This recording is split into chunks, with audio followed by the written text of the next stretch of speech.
अस्सलाम वालेकुम। आज हम डिस्कस करने जा रहे हैं एम्ब्रियोलॉजी में चैप्टर नंबर 2 और जिसमें हम डिस्कस करेंगे जो गैमेटोजेनेसिस वाला हमारा चैप्टर है। चैप्टर का नाम है gametogenesis conversion of germ cells into male and female. तो सबसे पहले जो हमारा हेडिंग है ना, जो प्राइमोर्डियल जर्म सेल्स के बारे में डिस्कस किया गया है कि प्राइमोर्डियल जर्म सेल्स क्या होते हैं। प्राइमोर्डियल जर्म सेल्स की अगर माइग्रेशन में कुछ खराबी आ जाए तो उसकी वजह से कौन सी क्लिनिकल हो सकती है, ये आज हम थोड़ा डिस्कस करते हैं। तो सबसे पहला जो पॉइंट मैंने यहाँ पे लिखा है कि प्राइमोर्डियल जर्म सेल्स क्या होते हैं। Primordial germ cells are the earliest form of germ cells which in future take part in gametogenesis। आपने पहले से एफएससी लेवल पे आपने पढ़ा है germ cells वो सेल्स होते हैं जो कि गैमेट्स बनाते हैं। आपकी जो स्पर्म हो या एग हो वो बनाने में germ cell हेल्प आउट करते हैं। प्राइमोर्डियल लफ्स का मतलब है earliest form of germ cells, that is known as primordial germ cells। Now we are going to discuss about the derivative, यानी प्राइमोर्डियल germ cells कहाँ से ड्राइव हो जाते हैं और उनकी माइग्रेशन कहाँ से कहाँ तक होती है। ये बेसिक्स है, ये हम देखते हैं। अगर हम देखें ना, प्राइमोर्डियल germ cells ड्राइव होते हैं एपिब्लास्ट। बात आती है एपिब्लास्ट क्या होती है। तो अगर आपको याद हो सेकंड वीक ऑफ डेवलपमेंट, आगे हम पढ़ेंगे सेकंड वीक ऑफ डेवलपमेंट में जो डेवलपिंग एम्ब्रियो है उसमें दो लेयर्स बनते हैं। एक होता है हाइपोब्लास्ट ऊपर वाला लेयर और एक होता है एपिब्लास्ट नीचे वाला लेयर। जो नीचे वाला नहीं, एपिब्लास्ट जो होता है वो ऊपर होता है और हाइपोब्लास्ट जो होता है वो नीचे होता है। एपिब्लास्ट जो लेयर है, यही एपिब्लास्ट से कौन ड्राइव होगा, आपका प्राइमोर्डियल जर्म सेल ड्राइव होगा। कौन सी वीक में ड्राइव होता है, सेकंड वीक में। जब ये एपिब्लास्ट से प्राइमोर्डियल जर्म सेल ड्राइव होता है तो वो माइग्रेट करता है कौन सी वीक में, यानी वही गैस्ट्रुलेशन जो आप पढ़ते हो जिसमें गैस्ट्रुला बनता है, उसी वीक में ये क्या करता है, primordial germ cell then move towards yolk sac. और यॉर्क सैक के कहाँ पे, वो यॉर्क सैक आप आगे हम पढ़ेंगे कि यॉर्क सैक क्या होता है। यॉर्क सैक के वाल पे जाके वहाँ पे वो माइग्रेट करके वहाँ पे स्टे करते हैं। फिर यॉर्क सैक से वो ट्रैवल करते हैं, यानी यॉर्क सैक से वो कहाँ पे जाएंगे, गोनेड्स में। जो डेवलपिंग गोनेड्स है जो कि अभी तक बनी कंप्लीट बनी नहीं है, वो उनकी आप कह सकते हो वो अभी बन रहे हैं, तो उन गोनेड्स में ट्रैवल करेंगे। कहाँ से, यॉर्क सैक से कहाँ पे जाएंगे, जो गोनेड्स है डेवलपिंग एम्ब्रियो के गोनेड्स में जाएंगे। तो कौन सी वीक में जाएंगे, कौन सी वीक में इनका ट्रैवलिंग स्टार्ट होगा, फोर्थ वीक ऑफ डेवलपमेंट में। लेकिन कब पहुंचेंगे, at the end of fifth week of development वो वहाँ तक पहुँच जाएंगे। लेकिन इस जर्नी के दौरान ये जो प्राइमोर्डियल जर्म सेल्स है ये ट्रैवल कर रहे हैं, इस दौरान इनमें माइटोटिक डिवीजन होती है। ये माइटोटिक डिवीजन की वजह से इनकी नंबर बढ़ती जाती है, प्राइमोर्डियल जर्म सेल्स की नंबर बढ़ती जाती है। हम कहते हैं ड्यूरिंग दिस जर्नी प्रोलिफरेट, यानी वो प्रोलिफरेट करते हैं, माइटोटिक डिवीजन हो रहा है, गोनेड्स में जाते हैं, माइटोटिक डिवीजन उनकी तादाद बढ़ती जाती है। और जब गोनेड्स में पहुंच जाते हैं तो गोनेड्स में जब पहुंच गए ना, तो फिर वो डिपेंड करता है सेक्स के हिसाब से कि मेल है फीमेल है, तो उसी सेक्स के हिसाब से हम देखते हैं कि गैमेटोजेनेसिस कब स्टार्ट होगी, कब एग बनेगी, कब स्पर्म बनेगी। हम कहते हैं कि जो मेल है, मेल में अगर हम आगे पढ़ेंगे कि जो मेल है, मेल में स्पर्म का बनना, जो स्पर्मेटोजेनेसिस, यानी कि सिंपली दोनों को गैमेटोजेनेसिस कहते हैं, लेकिन मेल्स में इसको कहते हैं वो स्पर्मेटोजेनेसिस। तो मेल्स में स्पर्मेटोजेनेसिस प्यूबर्टी में स्टार्ट होता है और फीमेल्स में गैमेटोजेनेसिस है जिसको हम कहते हैं oogenesis, ये कब स्टार्ट होता है, ये बच्चा जब माँ की पेट में होता है तब से ये स्टार्ट होता है। तो ये सेक्स पे डिपेंड करता है। लेकिन हमने क्या कहा कि ये गैमेटोजेनेसिस है, ये गोनेड्स में जब चले जाते हैं तो गैमेटोजेनेसिस का प्रोसेस होगा। कब होगा, जब फर्टिलाइजेशन की जरूरत होगी, जब गैमेट्स की बनने की जरूरत होगी। तो सेक्स के ऊपर डिपेंड करता है कि अगर मेल है तो प्यूबर्टी के बाद गैमेटोजेनेसिस होगा, अगर फीमेल है तो फीमेल में एम्ब्रियो की लेवल में स्टार्ट हो जाता है। यहाँ तक क्लियर हो गया, यहाँ तक क्लियर सही। अभी ये जो गैमेटोजेनेसिस है, गैमेटोजेनेसिस का क्या रिक्वायरमेंट है, गैमेटोजेनेसिस से वो जो गैमेट्स बनते हैं, मतलब स्पर्म बनता है, एक बनता है जो कि फर्टिलाइजेशन के लिए आगे काम आता है। म्यूसिस से फिर, यानी यही जो गैमेट्स बनते हैं म्यूसिस से बनती हैं, जिसकी वजह से जो क्रोमोसोम्स की तादाद है वो हाफ हो जाती है ड्यूरिंग फर्टिलाइजेशन। दो एक और स्पर्म एक दूसरे के साथ मिलकर दोबारा डिप्लॉयड नंबर को रीस्टेब्लिश करते हैं। इसकी बेनिफिट ये है। अभी हम डिस्कस करते हैं एक क्लिनिकल रिगार्डिंग पीजीसीज, मतलब इससे रिगार्डिंग हमारा एक क्लिनिकल दिया गया है जिसको कहा जाता है टेराटोमा। क्या कहा जाता है, टेराटोमा का नाम दिया जाता है। टेराटोमा क्या होता है, टेराटोमा सिंपली ये एक ट्यूमर है। हम कहते हैं कि एक ऐसा ट्यूमर जो कि किसी भी प्लूरीपोटेंट, यानी प्लूरीपोटेंट कोई भी सेल है उसकी गलत किसी जगह पे इंडक्शन की वजह से जो ट्यूमर बनता है उसको आप कहते हो टेराटोमा का नाम देते हैं। अभी प्लूरीपोटेंट मल्टीपोटेंट हमने पहले से पढ़ा है। प्लूरीपोटेंट स्टेम सेल्स उनको कहा जाता है जो जिनमें सलाहियत होती है एक कंप्लीट एम्ब्रियो बनाने का, मतलब उसमें कोई डिफ्रेंशिएशन नहीं हुआ है, वो कोई भी स्ट्रक्चर बना सकता है। और मल्टीपोटेंट वो होता है जो पार्शली डिफ्रेंशिएटेड होता है, उसको वो सिंपली कुछ स्ट्रक्चर्स बनाने, यानी कुछ ऑर्गन्स या कुछ टिश्यूज बनाने के लिए स्पेसिफिक होता है, उसको मल्टीपोटेंट कहते हो। लेकिन टेराटोमा जो टेराटोमा में बनता है, मतलब जो टेराटोमा बनाता है उसको क्या होना चाहिए, उसको प्लूरीपोटेंट होना चाहिए। It should be pluripotent. Pluripotent का मतलब है वो अनडिफरेंशिएटेड है, वो कोई भी चीज़ बना सकता है। तो जो प्राइमोर्डियल जर्म सेल्स है वो क्या होते हैं, प्लूरीपोटेंट स्टेम सेल्स होते हैं। इनमें कोई डिफरेंशिएशन अभी तक नहीं हुआ है, ये कोई भी स्ट्रक्चर बनाते हैं। तो हम कहते हैं अगर यही प्राइमोर्डियल जर्म सेल्स, उनकी जो नॉर्मल पाथ, ये मैंने जो लिखा है इनका जो नॉर्मल पाथ है माइग्रेशन का, अगर ये यहाँ से डेविएट करें और कहीं और जाके इंड्यूस हो जाए, कहीं और जाके वो वहाँ पे प्रोलिफरेशन स्टार्ट करे, तो एज ए रिजल्ट एक ट्यूमर बनेगा। उस ट्यूमर को नाम दिया जाएगा टेराटोमा। अभी देखो ये अनडिफरेंशिएटेड है, इसका मतलब ये कोई भी स्ट्रक्चर बना सकते हैं। इसका मतलब हम जो जर्म लेयर्स हम डिस्कस करेंगे आगे, गैस्ट्रुलेशन जो प्रोसेस होता है जिसमें 3 जर्म लेयर्स बनते हैं, एक्टोडर्म, एंडोडर्म, मेसोडर्म, जिनसे आपकी ऑर्गन सिस्टम्स बनते हैं। तो इसका मतलब प्राइमोर्डियल जर्म सेल्स प्लूरिपोटेंट है। इसका मतलब ये उस ट्यूमर या जो टेराटोमा ये बना रहे हैं, उस टेराटोमा में वो कोई भी ऑर्गन, कोई भी चीज़ बना सकते हैं। तो इसलिए टेराटोमा जो ट्यूमर होता है ना, इसमें आपको बोन्स भी मिलेंगे, इसमें आपको नेल्स भी मिलेंगे, इसमें आपको हेयर्स भी मिलेंगे, इसमें आपको किसी भी यानी तीनों जर्म लेयर्स में से जो भी पार्ट आपको मिल सकता है। तो हम फिर टेराटोमा जो है ना, हम आगे डिस्कस करेंगे। जो टेराटोमा है, एक पीजीसीज की वजह से, प्राइमोर्डियल जर्म सेल्स की वजह से बन गया। तो टेराटोमा जो है 2 टाइप्स के होते हैं। ओरोफेरेंजियल टेराटोमा, जो कि ओरोफेरिंक्स, जो फेरिंक्स लेवल मतलब नेक रीजन में एक बनता है ट्यूमर, उसको ओरोफेरेंजियल टेराटोमा कहते हैं। और दूसरा होता है सैक्रोकॉक्सिजियल टेराटोमा, जो कि जो नीचे वाला जो हिस्सा होता है, जो एनल कैनाल की जो नीचे वाला एरिया होता है, उस एरिया में बनता है, उसको कहते हो सैक्रोकॉक्सिजियल टेराटोमा।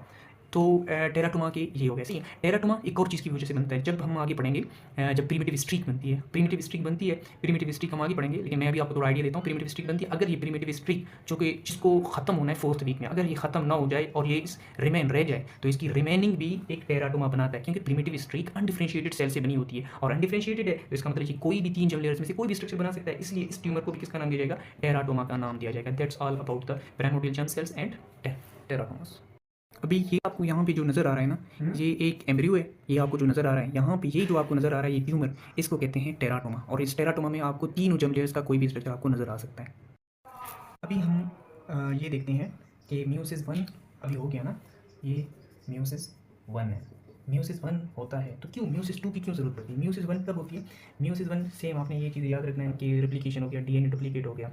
लेकिन म्यूसिस 1 में क्या होता है? म्यूसिस 1 में जो पहले क्या होता था, हमने माइटोसिस में हमने पढ़ा था, ये सेंट्रोमियर पे डिवीजन होता है, क्रोमेटिड सेपरेट होते हैं। लेकिन म्यूसिस 1 में ऐसा नहीं होता। म्यूसिस 1 में होमोलोगस क्रोमोसोम्स एक दूसरे से सेपरेट होते हैं। 23 क्रोमोसोम एक सेल में आते हैं, 23 क्रोमोसोम एक सेल में आते हैं। इसमें भी 23 क्रोमोसोम, इसमें भी 23 क्रोमोसोम। क्रोमेटिड्स नहीं, कंप्लीट 23 एक में आ जाते हैं, कंप्लीट 23 दूसरे में चले जाते हैं। अभी देखो, एक क्रोमोसोम, ये देखो, ये एक क्रोमोसोम है, ये एक क्रोमोसोम है। इस क्रोमोसोम के अंदर रेप्लिकेशन हुआ है, इसके अंदर 2 डीएनए है। क्यों? क्योंकि पहले क्रोमोसोम मौजूद था क्रोमेटिन की फॉर्म में। जब रेप्लिकेशन हो गया तो एक क्रोमोसोम कितने हो गया? एक डीएनए कितने में हो गया? 2 में। तो एक क्रोमोसोम में इस वक्त 2 डीएनए मौजूद है और ये सेंट्रोमियर पे डिवीजन नहीं हुआ।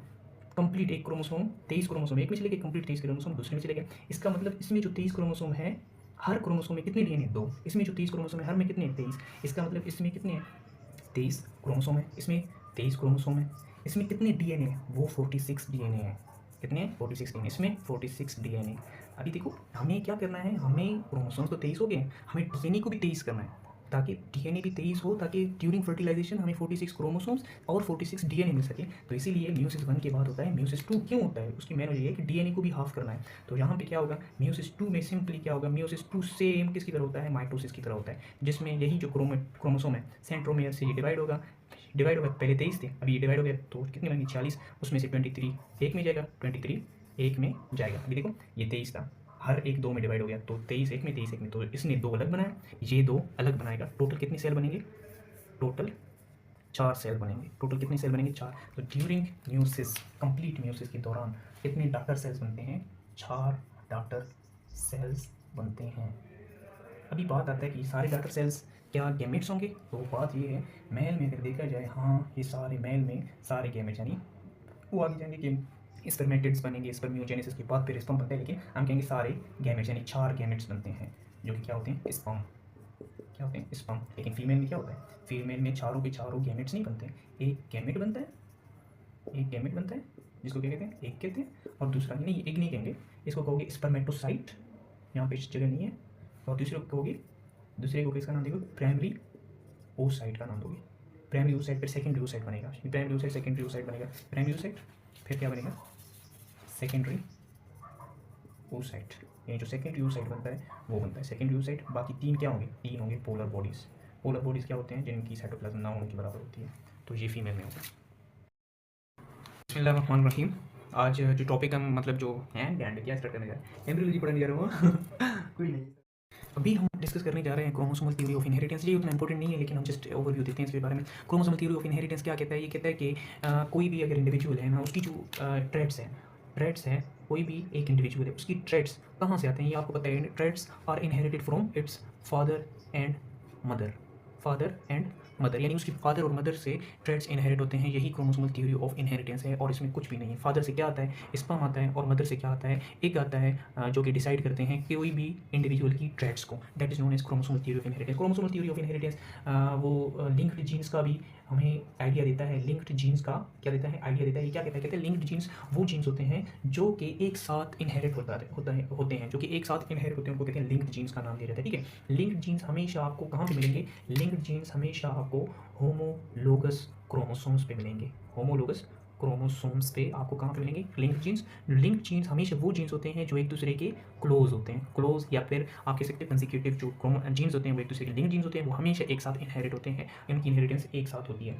फिर उसके बाद हमें ये आइडिया देता है, कुछ इन्फॉर्मेशन देता है। वो कहता है कि जो वुमेन है, वुमेन में क्रोमोसोम्स की तादाद कितनी होती है, हमें पता है वुमेन्स की क्रोमोसोम्स की तादाद कितनी होती है, 46 तादाद होती है। लेकिन टोटल मतलब डिफरेंट टाइप्स के, कितने डिफरेंट टाइप्स के क्रोमोसोम्स होते हैं, हम कहते हैं 23, जो कि 23 जो है वो पेयर फॉर्म में होते हैं। 23 पेयर फॉर्म में, इसलिए हम इसको लिखते हैं 23 ये है, तो फिर हम इसको लिखते हैं क्या, 2n, मतलब 2 सेट्स है होमोलोगस क्रोमोसोम्स के, मतलब 2 सेट्स है। सही है, तो वैसे एक 23, दूसरा 23 एंड 23 टोटल बनते हैं 46 बनते हैं। फिर यही 46 जो है 46 क्रोमोसोम्स है। 46 क्रोमोसोम्स में अभी देखो ना, 46 क्रोमोसोम में 23 और 23 यानी एक दूसरे के, एक 23 दूसरा 23 एक बिल्कुल सेम है ना, तो हम सिर्फ एक 23 को लेते हैं, क्योंकि दूसरा 23 भी बिल्कुल इनकी तरह होता है, मतलब होमोलोगस होते हैं ना। तो ये 23 जो है, 23 में 22 जो होते हैं, 22 इनको कहते हैं ऑटोसोमल, यानी जो कि क्या बनाते हैं, बॉडी, जो कि आपकी बॉडी की स्ट्रक्चर्स बनाते हैं। और जो एक होता है, जो कि क्या होता है, एक कौन सा, 23rd जो होता है उसको आप कहते हैं, क्या कहते हैं, सेक्स क्रोमोसोम, जो कि क्या करता है, सेक्स को डिटरमाइन करता है, विच डिटरमाइंस सेक्स, उसको क्या कहते हो, और सेक्स क्रोमोसोम का नाम देते हो। तो 22 ऑटोसोमल होते हैं और 23rd क्या होते हैं, सेक्स क्रोमोसोम। फीमेल में क्या होगा, 22 होगा, और मेल में क्या होगा, 22y, यानी जो 23rd होगा वो क्या होगा, y, और y डिटरमाइन करता है मेलनेस को। ठीक है, कि वो मेल है और फीमेल है, इस तरह लिया करोगे। ठीक है, फिर हम डिस्कस करते हैं क्रोमोसोमल थ्योरी ऑफ इनहेरिटेंस। हमें कॉन्सेप्ट देता है माइटोसिस मियोसिस का।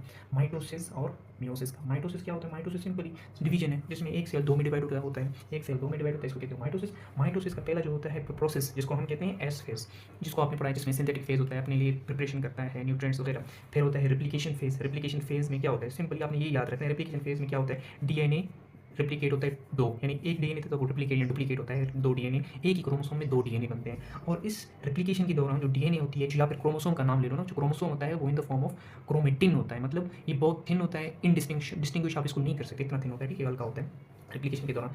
फिर जो हम डिस्कस करेंगे माइटोसिस जो है ना, माइटोसिस जब स्टार्ट होते हैं, माइटोसिस की 4 स्टेजेस होते हैं, 4 स्टेजेस होते हैं। पहला स्टेज का क्या होता है, जो सब ने पढ़ा है, प्रोफेज।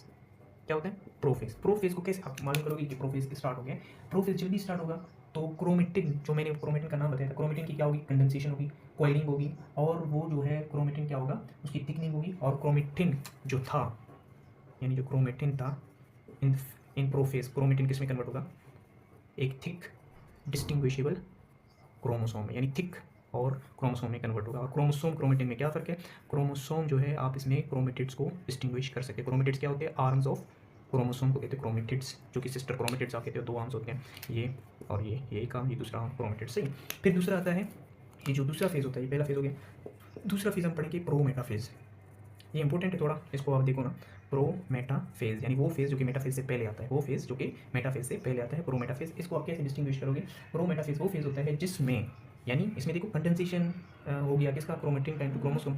इसमें आप इजीली, यानी आप क्या कर सकते हो, क्रोमोसोम्स को डिस्टिंग्विश कर सकते हो, क्या कर सकते हो, क्रोमोसोम्स को इजीली डिस्टिंग्विश कर सकते हो। ये प्रोमेटाफेज हो गया। फिर क्या, कौन सा फेज़ आता है, अच्छा, तो हमने मेटाफेज डिस्कस किया। मेटाफेज में क्या है, वो जो क्रोमोसोम्स थे वो क्या होते हैं, इक्वेटोरियल लाइन में लाइनअप हो जाते हैं, जो इक्वेटोरियल लाइन है वहाँ पे लाइनअप हो जाते हैं। अभी यहाँ पे मैं डायग्राम बनाऊँ तो वो टाइम ज़्यादा कंज्यूम होगा, तो इक्वेटोरियल लाइन में लाइनअप हो गया, तो वहाँ पे जो सेंट्रियोल्स होते हैं, वहाँ से स्पेंडल फाइबर्स निकलते हैं, जाके साइटोक्रोम के साथ अटैच हो जाते हैं। ये सारा जो इवेंट हो जाता है, ये मेटाफेज में आता है। जो थर्ड, ये तो थर्ड हो गया। फोर्थ जो होता है वो आपका होता है टीलोफेज।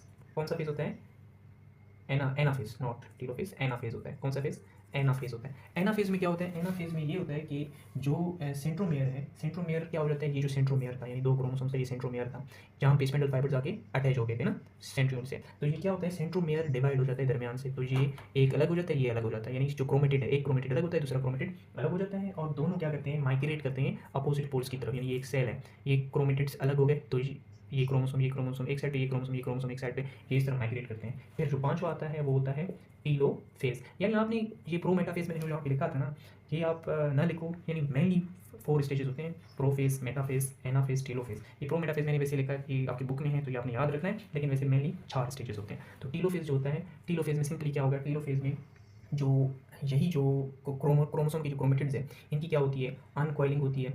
सही, अनकॉइलिंग होती है और क्रोमोसोम्स वापस अपने नॉर्मल अनकॉइल फॉर्म में आ जाते हैं। और जो साइटोकाइनेसिस का प्रोसेस है, साइटोकाइनेसिस यानी जो साइटोप्लाज्म है वो भी डिवाइड होना शुरू हो जाता है इसके बाद। सही, और ये जो न्यूक्लियर इन्वलप है, जो कि जो आप प्रोफेज में आपने देखा था कि प्रोफेज में वो ख़त्म हो जाता है, वो न्यूक्लियर इन्वलप भी बनना शुरू हो जाता है ताकि इनको न्यूक्लियस प्रॉपरली बन सके। ये था माइटोसिस।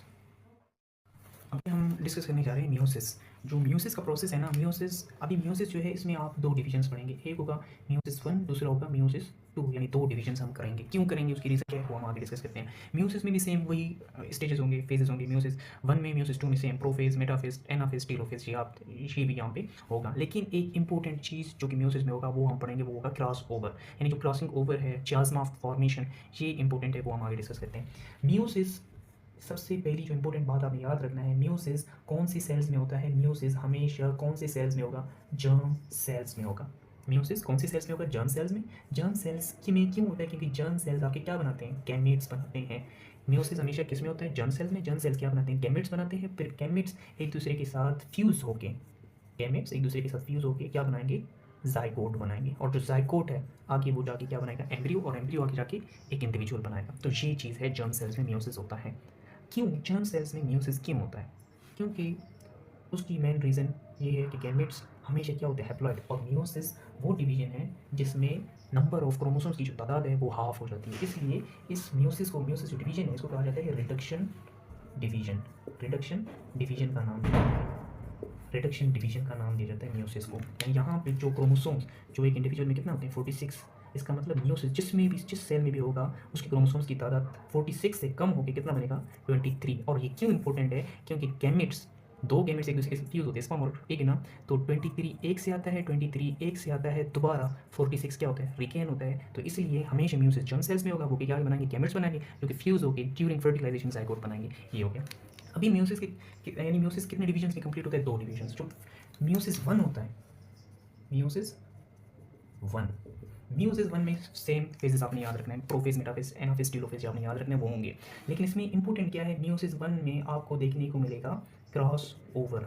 क्या मिलेगा, क्रॉस ओवर। यानी क्रॉस ओवर क्या होता है, क्रॉस ओवर का मतलब ये है कि जो होमोलोगस क्रोमोसोम्स है, ये एक होमोलोगस ये क्रोमोसोम और ये उसका होमोलोगस। लेट सपोज ये क्रोमोसोम नंबर 18 है, तो ये भी क्या होगा, क्रोमोसोम नंबर 18, दोनों क्या है, एक दूसरे के होमोलोगस। तो ये क्रोमोसोम्स ड्यूरिंग मियोसिस 1 एक दूसरे के करीब आएंगे और इनके कुछ पार्ट्स एक दूसरे के साथ क्या बनाएंगे, क्रॉस ओवर बनाएंगे, क्रॉसिंग करेंगे। तो ये क्रॉसिंग करेंगे, फिर ड्यूरिंग मियोसिस 1 ये एक दूसरे से फिर दोबारा सेपरेट हो जाएंगे, और सेपरेट होने के बाद ये क्या करेंगे, इस तरह ये बनेगा, इस तरह ये सेपरेट होगा, और यहाँ पे इसका एक पार्ट ये होगा और इसका एक पार्ट जो कि अभी पहले इसका पार्ट था ये यहाँ पे आएगा, जो इसका पार्ट था वो दूसरे में चला जाएगा। इसको कहते हैं क्रॉस ओवर। क्रॉस ओवर में क्या करते हैं, जेनेटिक मटेरियल एक दूसरे का चेंज करते हैं। ये अपना कुछ जेनेटिक मटेरियल इसको देता है, कुछ ये इसको देता है। सही, कम से कम कितने क्रॉस ओवर्स होते हैं ड्यूरिंग मियोसिस। तो हमने देखा है कि जो वुमेन्स हैं, यानी जो वुमेन है ना, इंसान है, उसमें 46 क्रोमोसोम्स होते हैं। तो हमने देखा है कि ड्यूरिंग मियोसिस कम से कम 40 टू इसी तरह 40 टू 45 इसी तरह कुछ क्रॉस ओवर्स होते हैं, नहीं 30 टू 40 होते हैं, 30 टू